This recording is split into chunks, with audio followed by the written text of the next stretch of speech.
프라미서TV 파수꾼 새벽 기도회입니다. 오늘은 신천지 초등과정 제11과 제목은 비유한 바다, 어부, 그물, 고기, 배 이런 제목이 됩니다. 신천지 교리 비평의 제목은 비유풀이는 교주 신격화를 위한 세뇌 교육이다 이러한 제목이 되겠습니다. 신천지 강사는 11과를 시작하면서 먼저 비유한 답 이것을 먼저 소개합니다. 바다는 세상을 가리킨다. 어부는 목자를 가리킨다. 그물은 말씀을 가리키고 고기는 사람과 또 성도를 말하는 거다. 배는 교회와 또 교회 조직체. 이 비유한 답은 신천지 총회장이 계시받아서 총회장만 알고 있는 계시풀이죠. 또 비밀의 답이죠. 예언서에 나오는 이 비유에 대한 답이 이러하다라고 하면서 이렇게 프레임을 만듭니다. 그래서 계시록이나 예언서에서 바다가 나오면 세상으로 풀고 또 어부가 나오면 목자로, 그물이 나오면 말씀으로. 그러면 이렇게 물어볼 수 있죠. 강사한테 계시록이나 예언서에 나오는 모든 바다는 다 세상이냐? 모든 배들은 다 교회냐? 어떠한 그물이든 다 말씀이냐? 신천지 강사가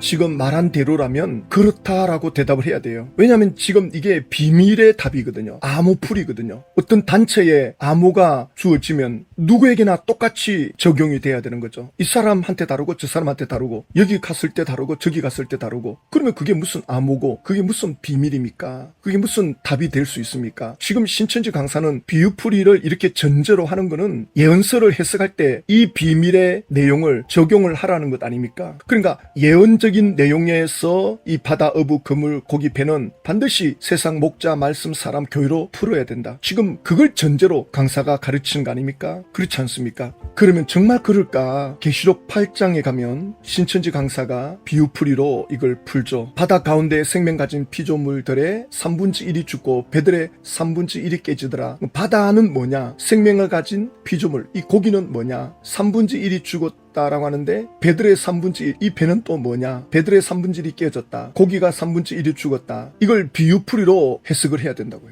신천지 강사 주장대로 한다면 바다는 세상이고 그물은 말씀이고 배는 교회고, 그러면 지금 이 바다는 세상이죠. 세상의 고기, 세상의 사람들도 죽고 배는 교회를 가리키죠. 그러면 어떤 교회냐? 어떤 교회가 3분의 1이 깨지느냐 할 때 신천지 강사는 이제 장막성전을 언급하죠. 강사가 계시록 8장 9절을 언급하면서 배들의 3분의 1이 깨진다. 이것은 장막성전의 지교회들이 세상에 속하여 무너지는 거다. 장막성전의 지교회, 유재열 장막성전의 사람이 장막성전과 지교회를 이렇게 이분화시킨 겁니까? 아니면 신천지 강사가 지금 이 말을 이렇게 만든 겁니까? 이게 말이 맞지가 않죠. 장막성전은 뭐고 지교회는 뭡니까? 장막성전의 지성전으로 가든지 장막교회의 지교회를 가든지 구약으로 가든지 신약으로 가든지, 구약도 아니고 신약도 아니고, 구약에서는 하나님의 영이 성전에 계셨기 때문에 성전이라 그러고, 이제 교회는 예수 믿는 신자들이죠. 너희 몸은 하나님의 성전이다. 신약 시대로 넘어오면서 이제 구약 성전의 개념이 없어지고 신자 한 사람이 하나님의 영을 소유한 성전 아닙니까? 그런데 이렇게 주장하는 이 주장이 장막 성전에서 이렇게 주장한 겁니까? 신천지가 이렇게 만든 겁니까? 어쨌든 간에 신천지 총회장이 장막 성전에 여기서 신앙 교육을 받았죠. 그러니까 장막 성전과 지교회 하나 구별 못하는 이런 무식한 성경 지도자들에게서 뭘 배우겠습니까? 그리고 또 배는 교회다라고 하셨는데 계시록 8장에서, 그러면 계시록 18장에 가면 또 배가 나오거든요. 지금 바벨론 심판받는 장면이죠. 계시록 18장은 바벨론에 불이 떨어질 때 2024년도 바벨론 심판 승리해라고 했을 때 그 바벨론은 오늘날 개신교회를 말하죠. 그리고 실제로 개신교회에 불이 떨어진다. 물리적인 불이 떨어진다. 영적인 불이 아니라고 그랬죠. 전에는 뭐 말씀의 불이다 이런 표현을 했다고 하는데 지금은 강단에서 총회장이 반드시 이건 하나님이 불을 내리는 거다. 또 그러니 신천지 분들도 이거는 어쩔 수 없이 그렇게 이제 말할 수밖에 없죠. 그런데 그 바벨론에 불이 떨어질 때 누가 그걸 쳐다보느냐? 선장과 각처에 다니는 승객, 배를 타고 있는 승객들, 또 일하는 선원들, 또 바다의 어부들 전부 배를 타고 있다고요. 배가 뭐라고 했습니까? 교회 조직체라고 했잖아요. 근데 바벨론이 교회잖아요. 개신교회. 개신교회 불이 떨어지는데 또 개신교회가 그걸 지켜보고 있다. 이게 무슨 엉뚱한 주장을 하느냐는 거죠. 말이 안 되죠. 그래서 제가 신천지 분들한테 바벨론 불심판을 당신들은 믿고 있지 않느냐. 근데 계시록 18장에 보니까 다 멸망당하는 건 아니더라. 교회 지도자들과 성도들이 그걸 지켜본다. 그러면 다 멸망받지 않을 수도 있으니까 만약에 제가 그때 살아있으면 불 떨어지는 걸 만약에 내가 현장에서 목격하는 자라면 난 신천지 기어스라도 가가지고 내가 그동안 잘못 가르친 거 회개하겠다. 그 대신 총회장이 이걸 이루지 못하고 떠나신다면 당신들도 예수님께 나오셔서 회개할 수 있어야 되지 않습니까? 대답을 안 해요. 그래서 왜 대답을 안 하십니까? 저는 불 떨어지는 게 보이면 가서 무릎 꿇는다고 하지 않습니까? 그럼 진짜 믿어요? 그래요? 저는 물론 믿지 않습니다. 제 개신교 입장에서의 계시록 해석은 이것 전부 다 거짓말입니다. 그러나 신천지에서 이렇게 주장하고 있으니 어쨌든 신천지 주장대로 된다면 그러면 제가 무슨 배짱으로 버티겠느냐는 거죠. 그러나 만약에 제 주장대로 총회장이 이거 이루지 못하고 떠나면 그러면 예수님께로 돌아와 주시겠다고 약속해 줄 수 없겠느냐고. 저는 약속하지 않습니까? 어떤 분들은 약속을 해요. 뭐 약속할 수 있다. 또 어떤 분은 약속할 가치가 없다. 전혀 그런 일은 없을 거니까. 대단한 분들이에요. 이런 반드시 이루어진다. 그러니 약속할 가치가 없다는 겁니다. 근데 지금 이 말씀이 맞지가 않잖아요. 거짓말이 꼬리가 길면 밟힌다고. 억지로 이걸 성경을 풀다 보니까 이게 지금 맞지가 않는 거예요. 보세요. 지금 계시록 18장 17절 지금 배를 타고 있는 선장, 승객, 선원들이 바벨론 교회에 불 떨어지는 걸 보거든요. 그러면 또 배를 타고 있는 교회 안에 있는 이 교회는 또 무슨 교회입니까? 대답을 못한다고요. 계시록 18장 18절 보면 그가 불타는 연기를 보고 외쳐 이르되 이 큰 성과 같은 성이 어디 있느냐. 이렇게 큰 바벨론 성이 불타다니 무너지다니. 그런데 그렇게 말하는 그들이 누구냐? 개신교 목사와 성도들이고 그들이 교회에서 그렇게 말하거든요. 배를 타고 있기 때문에. 근데 바벨론 또 개신교회고 이런 질문을 하면 대답을 못합니다. 그러니까 신천지 관계자분들이 강사한 데 가서 물어보라고요. 뭐라고 대답하는지. 그리고 계시록 18장 20절에 가면 하늘과 성도들과 사도들과 선지자들아 그로 말미암아 즐거워라. 하나님이 너희를 위하여 그에게 심판을 행하였습니다. 바벨론이 무너질 때 바벨론 심판이 행할 때 신천지 해석대로라면 누가 즐거워하느냐? 하늘과 성도들과. 바벨론의 불심판이 임할 때 예수님의 제자들, 사도들이죠. 선지자들, 또 하늘. 그럼 신천지는 이 하늘을 뭘로 비유풀이합니까? 신천지 초등과정 20일과 우리가 공부를 했잖아요. 비유한 하늘, 땅, 해달별. 이 비유한 하늘은 선민의 장막성전이다. 이렇게 딱 틀을 만들어 놓았잖아요. 그럼 예언서에서 하늘이 나오면 선민의 장막으로 풀어야 된다는 뜻 아닙니까? 근데 막상 계시록 14장에 들어가면 하늘이 나오는데 그건 신천지로 풀어버려요. 또 바벨로나 무너졌도다 무너졌도다 하늘에서 음성이 들려지거든요. 그러면 하늘은 선민의 장막인데 그 하늘도 선민의 장막이냐? 해석을 안 해요. 그냥 넘어가요. 지금 이것도 어떻게 푸느냐? 계시록 20장에 하늘과 성도들과. 분명히 비유풀이에서는 하늘 나오면 선민의 장막이라 해놓고는 계시록 18장 20절에 하늘과 성도들은 여기 하늘은 영계 하나님 나라의 보좌를 구성하고 있는 영들. 아니, 무슨 근거로 하늘을 구성하고 있는 영들. 이게 장막 성전의 성도들입니까? 말이 안 맞다고요. 계시록 6장에서 장막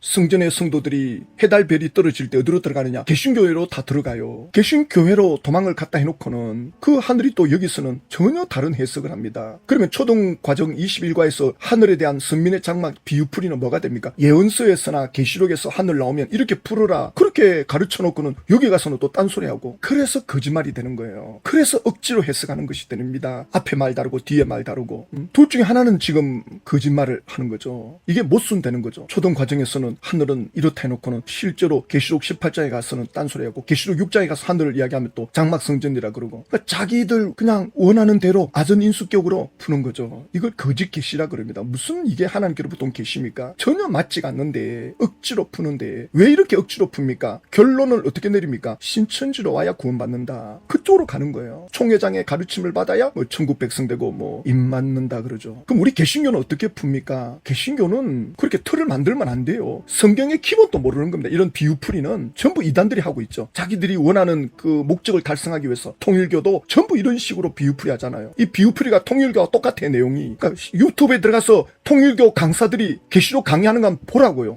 제가 몇 분 보여드렸잖아요. 구름물 똑같이 영들이라고 표현하고 하나님의 교회도 마찬가지. 전부 비유풀이 하고 있거든요. 그래야만이 그 교주가 나올 수 있는 거니까. 그렇지 않고는 나오질 않습니다. 그럼 우리 개신교는 똑같은 단어가 나온다 하더라도 문맥에 따라 해석이 달라요. 신천지는 이 시를 하나님의 말씀으로 풀잖아요. 마태복음 13장에 나오는 이 시를 천국에 좋은 씨를 뿌렸다. 이건 말씀을 뿌렸다. 이렇게 나오잖아요. 그러면 그 비유풀이는 예언서에 국한돼 있거든요. 물론 또 뭐 필요에 따라서 역사나 교훈에서도 비유풀이를 적용해버려요. 신천지의 원칙은 예언적인 내용, 계시록도 포함이 되죠. 거기에서 나오는 신은 말씀이다. 그러면 창세기 22장에 하나님께서 아브라함에게 미래를 예언하거든요. 너의 씨가, 너의 후손이 번성하게 될 거다. 여기 신은 아브라함의 후손을 말하거든요. 그럼 이게 맞지가 않다고요. 이것도 예언 아닙니까? 앞으로 일어날 일을 말하는 건데. 그러니까 이런 것들을 질문하면 대답 못합니다. 뭐 복잡한 이야기를 해요. 억지로 풀었기 때문에 답변이 없습니다. 그리고 같은 단어라도 단어 내용에 따라 또 해석이 달라요. 짐승이 나온다. 그러면 이 짐승이 가축으로 표현되기도 하고 또 덜짐승으로 표현되거든요. 영어 성경이나 헬라어에는 이게 명백하게 구분이 되는데 우리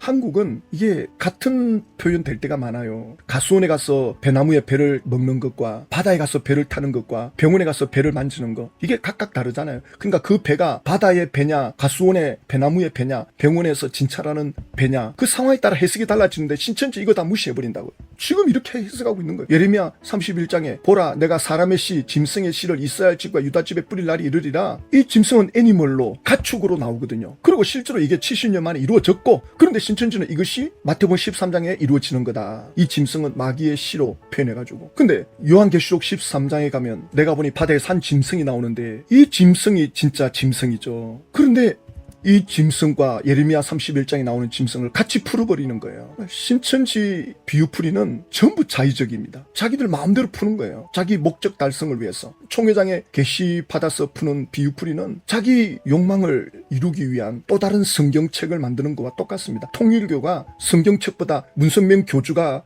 풀어놓은 통일교 원론, 강론, 그 책을 성경보다 더 위에 두고 있잖아요. 그러니까 신천지 분들 중에서도 성경책보다 신천지 총회장이 풀어놓은 계시록, 실상 이런 책을 더 성경보다 위에 두고 있다면, 그러면 성경 위에 있는 거예요. 총회장의 말이. 그러니까 총회장이 세상 떠나고 이걸 이루지 못하면 성경은 가짜다. 성경이 가짜가 아니라 총회장이 전부 거짓말을 한 거죠. 지금 마태복음 13장 47절을 신천지 강사가 지금 비유풀이 하거든요. 비유의 답, 그물, 또 어부, 고기, 배, 여기에 대한 비유풀이를 47절, 또 천국은 마치 바다에 치고 각종 물고기를 모으는 그물과 같으니 그물에 가득함에 물가로 끌어내고 앉아서 좋은 것은 그릇에 담고 못된 것은 내버리느니라. 천국 비유입니다. 이게 천국 비유. 천국은 마치 뭐뭐 같으니, 이게 비유법 아닙니까? 지규법인데, 그러니까 천국은 어떤 개념이냐 할 때 누구나 다 천국 들어갈 수는 있다. 그러나 그렇다고 해서 마구잡이로 들어갈 수 있는 건 아니다. 마치 어부가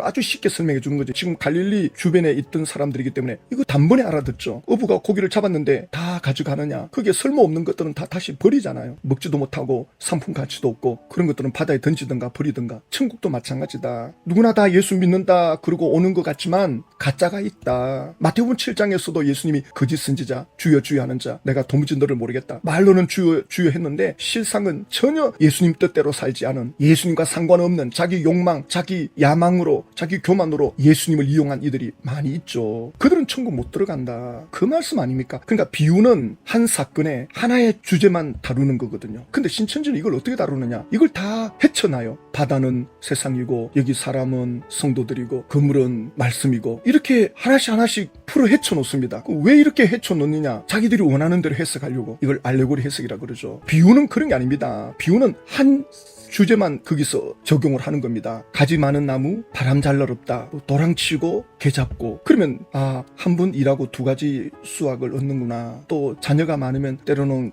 근심거리가 많을 수도 있겠구나. 이거 간단한 적용 아닙니까? 이걸 말하는 건 아닙니까? 근데 신천지는 이 나무가 어떤 나무냐, 이 바람이 동남풍이냐 서남풍이냐, 왜 그걸 따집니까? 그래가지고는 자기들이 원하는 쪽으로 끌어가려고. 이 또랑이 어떤 또랑이냐, 여기 또랑을 치면 가재를 잡는데 이 또랑은 우리가 정해놓은 또랑이다, 이런 식으로 가는 겁니다. 전혀 말이 안 되잖아요. 근데 신천지가 그렇게 하고 있다고요. 비유에 대한 기본도 안 돼 있는 거예요. 보십시오. 예수님께서 지금 마치 천국은 어부가 고기를 잡고 좋은 고기 나쁜 고기를 가르는 것과 같다라고 하면서 또 한 번 더 설명해 주죠. 세상 끝에도 이러하리라. 천사들이 와서 의인 중에서 악인을 갈라낼 거다. 이게 바로 예수님이 비유로 말해준 결론 아닙니까? 의인들 중에서 악인들을 갈라낸다. 이게 핵심인데, 예수님은 이 말씀을 하고자 지금 어부가 고기 물고기를 가르는 걸 말씀하는데 신천지는 어떻게 결론 내리느냐? 전혀 다르게 내립니다. 신천지 강사는 초국 과정 11과에서 이렇게 결론 내려요. 천국은 마치 바다에 치고 각종 물고기를 모으는 그물과 같다 말씀하셨으니 이 말씀은 예수님께서 천국에 대한 비유로 감춰두신 말씀이다. 그물에다가 초점 맞추는 거예요. 지금 그물에 초점을 맞추면 안 되고 좋은 고기 나쁜 고기를 구분하는 거다. 천국은 하나님의 은혜로 들어가는 곳이거든요. 천국은 선물입니다. 믿음으로 들어갑니다. 그 어떤 노력이나 행위로 들어갈 수 있는 곳이 아니에요. 공짜입니다. 공짜니까 사구려 취급을 하려고 하는데 이 공짜로 주는 게 선물 아닙니다. 선물은 공짜로 주는 거죠. 선물 주면서 대가를 내놔라. 그건 말이 안 되죠. 선물은 공짜입니다. 그 대신 그 선물을 주시는 분은 예수님께서 십자가에서 죽으시고 피 흘리시고 그 고통의 대가를 지불했다고요. 그리고는 우리에게 공짜로 준다고요. 엄청난 은혜죠. 누구나 다 믿으면 들어갈 수 있어요. 그러나 그걸 이용하고 자기 욕심으로 채우는 그러한 자들은 반드시 갈라내겠다는 겁니다. 거기에 핵심이 있는 거지. 그게 천국 비유지. 이걸 그물에다가 끼워 맞춰가지고는 그물은 말씀이다. 그 그물에 들어와야 된다. 그 그물이 누구냐? 총회장의 말씀이다. 이렇게 결론으로 갑니다. 그러면서 무슨 근거로? 요한복음 16장 25절 보면 이것을 비유로 너희에게 일렀거니와 예수님이 이렇게 비유로 말한 것이 있다. 때가 이르면 다시는 비유로 너희에게 이르지 않고 아버지에 대한 것을 밝히 이르리라. 예수님께서는 이제 더 이상 너희들이 비유에 대한 말을 안 들어도 된다.